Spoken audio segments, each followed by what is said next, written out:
ओम शांति। 17 अप्रैल 1969 की अव्यक्त वाणी है। ब्राह्मणों का मुख्य संस्कार सर्वस्व त्यागी। आप सभी का संगठन खास किस लिए मंगाया है? संगठन के लिए मुख्य 4 बातें ज़रूरी हैं। पहला, आपस में एक दो में स्नेह। दूसरा, नज़दीक संबंध। तीसरा, सर्विस की जिम्मेवारी। और चौथा, ज्ञान योग की धारणा का सबूत। इन चारों बातों में तैयार हो। एक दो में स्नेही कैसे बनना होता है? स्नेही बनने का साधन कौन सा है? यह जो एक दो से दूर हो जाते हैं उसका कारण यह है क्योंकि एक दो के संस्कार, एक दो के संकल्प नहीं मिलते हैं। सभी के संकल्प संस्कार एक हो कैसे सकते हैं? संस्कार तो हर एक के अपने अपने होते हैं। संगम युगी ब्राह्मणों का मुख्य संस्कार कौन सा है? साकार रूप में मुख्य संस्कार कौन सा था? जो ब्रह्मा का संस्कार वह ब्राह्मणों का। साकार ब्रह्मा का मुख्य संस्कार कौन सा था? ब्रह्मा में तो वह संस्कार संपूर्ण रूप से देख लिया, लेकिन ब्राह्मणों में यथा योग यथा शक्ति है। उनका मुख्य संस्कार था सर्वस्व त्यागी।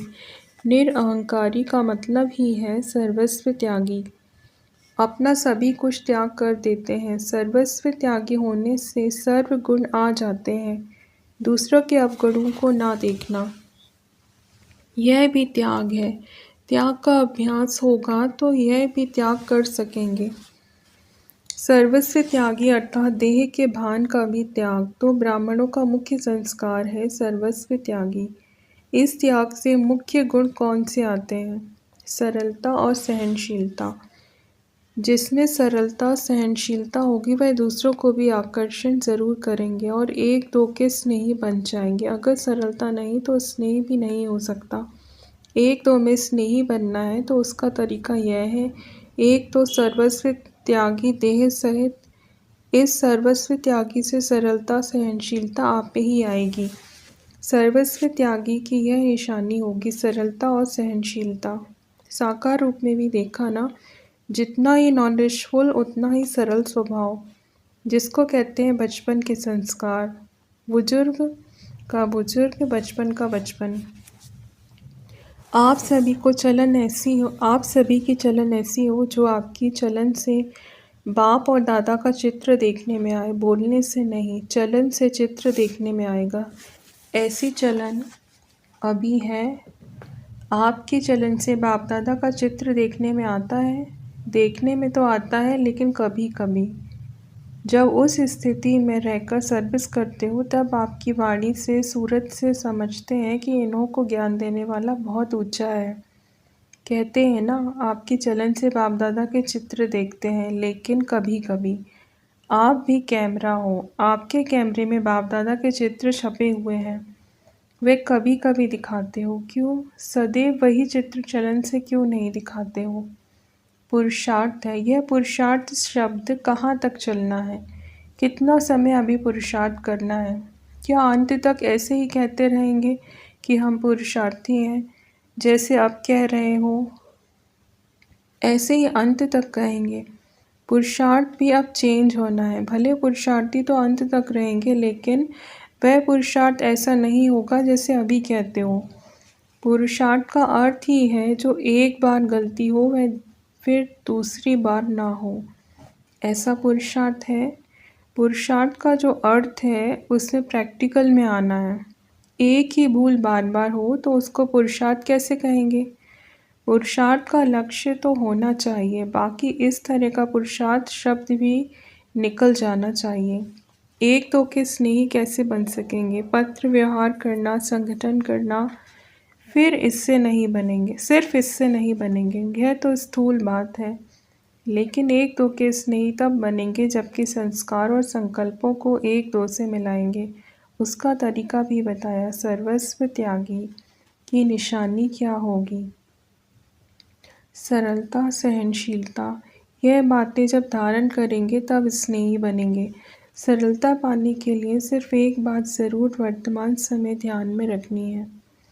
वर्तमान समय देखा जाता है। आजकल की स्थिति जो है वह कुछ स्तुति के आधार पर है। स्तुति और निंदा दो शब्द हैं ना, तो वर्तमान समय स्तुति के आधार पर स्थिति है, अर्थात जो कर्म करते हैं उनके फल की इच्छा व लोभ रहता है। कर्तव्य के फल की इच्छा ज़्यादा रखते हो, स्तुति नहीं मिलती है तो स्थिति भी नहीं रहती, स्तुति होती है तो स्थिति भी रहती है। अगर निंदा होती है तो निधन के बन जाते हैं, अपनी स्टेज को छोड़ देते हैं और धनी को भी भूल जाते हैं। तो यह कभी नहीं सोचना कि हमारी स्तुति हो। स्तुति के आधार पर स्थिति नहीं रखना। स्तुति के आधार पर स्थिति रखी तो डगमग होते रहेंगे। जो अनन्य हैं उन्हों का प्रभाव दिन प्रतिदिन आपे ही निकलेगा, लेकिन प्रभाव में खुद ही प्रभावित नहीं होना है। यहाँ ही फल को स्वीकार कर लिया तो भविष्य फल को खत्म कर लेंगे। जितना गुप्त पुरुषार्थ उतना गुप्त मददगार, उतना ही गुप्त पद बन जाता है। दूसरे भले कितनी भी महिमा करें, लेकिन उनकी महिमा के प्रभाव में खुद प्रभावित नहीं होना है। कोई भी कार्य करना है तो संगम पर ठहर कर जजमेंट करनी है, क्योंकि आप सभी संगम युगी कहलाते हो। इसलिए जो भी बात होती है, हर बात के दो तरफ तो होते हैं, दोनों तरफ से संगम पर ठहर जजमेंट करनी है। ना उस तरफ ज़्यादा ना इस तरफ ज़्यादा, संगम पर ठहरना है। तुम संगम युगी ब्राह्मणों का जो भी कर्तव्य चलता है वह संगम पर नहीं ठहरता है, इस तरफ व उस तरफ चला जाता है। जैसे आप लोग गृहस्थ व्यवहार में रहते हो और सर्विस में भी मददगार हो, तो दोनों तरफ संभालने के लिए बीच में ठहरना पड़ेगा। दोनों के बीच की अवस्था में स्थित रहना है। संगम पर होंगे तो दोनों को ठीक करेंगे। तुम्हारा खान पान पहनना आदि सभी बीच का ही है, इस रीति जजमेंट करते हो। तो बीच की स्थिति में स्थित होकर दोनों तरफ की जजमेंट कर फिर चलना है। कई बातों में दिखाई पड़ता है, इस तरफ व उस तरफ विशेष हो जाते हैं, होना चाहिए बीच में। बीज की अवस्था है बीज बिंदी। जैसे बीज सूक्ष्म होता है, बीज की अवस्था है बीज बिंदी। जैसे बीज सूक्ष्म होता है वैसे बीज की स्थिति भी सूक्ष्म है, उस पर ही ठहरने की हिम्मत और तरीका चाहिए।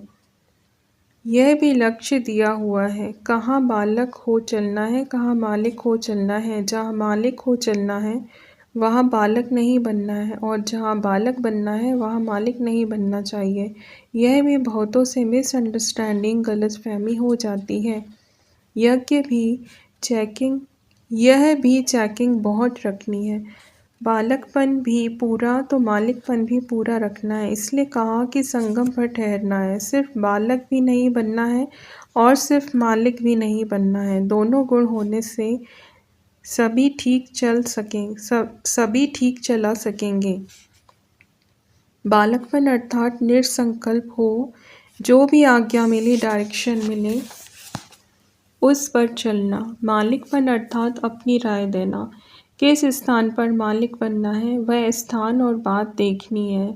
सभी जगह मालिक नहीं बनना है। जहाँ बालक बनना है वहाँ अगर मालिक बन जाएंगे तो फिर संस्कारों का टक्कर हो जाएगा। इसीलिए आपस में एक दो के मददगार बनने के लिए दोनों ही बातें धारण करनी है, नहीं तो संस्कारों का टक्कर होगा। जहाँ बालक बनना चाहिए वहाँ मालिक बन जाते हैं, तो दो मालिक बनने से फिर संस्कारों का टक्कर हो जाता है। मालिक भी बनना है, बालक भी बनना है। राय दी मालिक बने, जब फाइनल होता है तो बालक बन जाना चाहिए। किस समय बालक किस समय मालिक बनना है यह भी बुद्धि की जजमेंट चाहिए। किस समय कौन सा स्वरूप धारण करना है यह भी विचार करना है। बहुरूपी बनना है ना, सदैव एक रूप नहीं। जैसा समय वैसा रूप, उल्टे रूप से बहुरूपी नहीं बनना है, सुलटे रूप से बनना है। फिर 8 मई 1969 मनसा वाचा कर्मणा को ठीक करने की युक्ति।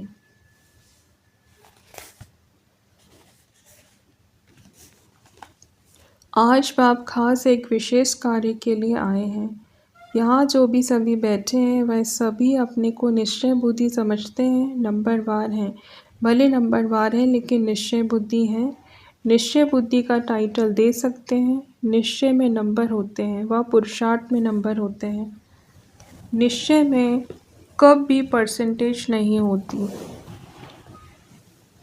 ना निश्चय में नंबरवार होते हैं।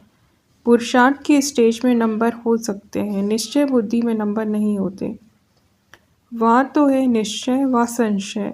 निश्चय में अगर ज़रा भी संशय है, चाहे मनसा में, चाहे वाचा में अथवा कर्मणा में, लेकिन मनसा का एक भी संकल्प संशय का है तो संशय बुद्धि कहेंगे। ऐसे निश्चय बुद्धि सभी हैं। निश्चय बुद्धि की मुख्य परख कौन सी है? परखने की कोई मुख्य बात है? आपके सामने कोई नया आए,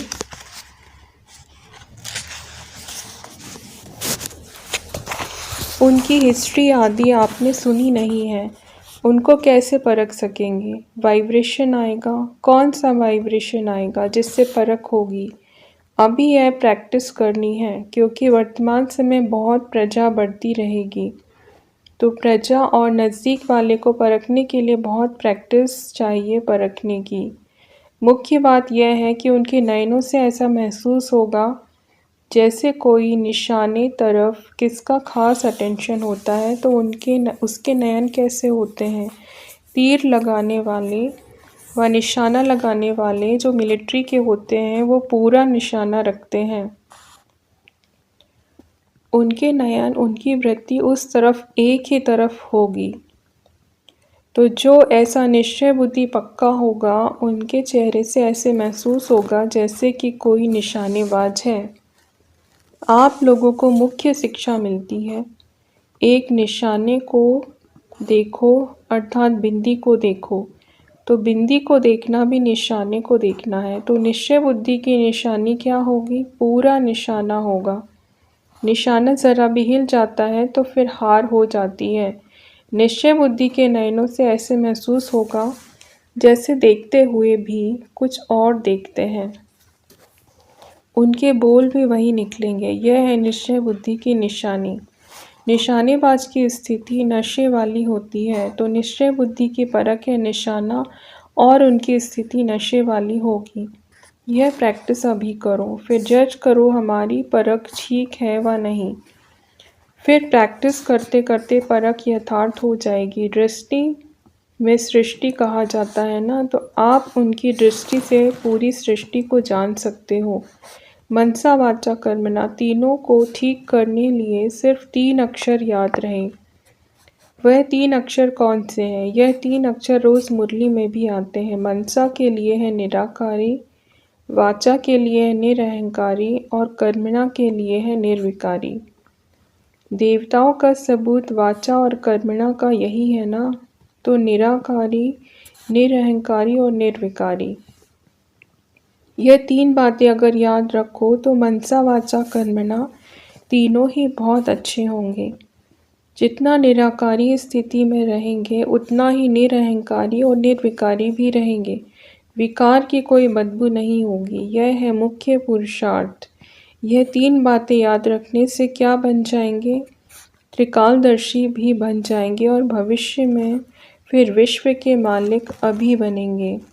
त्रिलोकीनाथ और त्रिकालदर्शी। त्रिलोकीनाथ का अर्थ तो समझाया है। जो तीनों लोकों का ज्ञान सिमरन करते हैं वह है त्रिलोकीनाथ, क्योंकि बाप के साथ आप सभी बच्चे भी हैं। अच्छा, ओम शांति।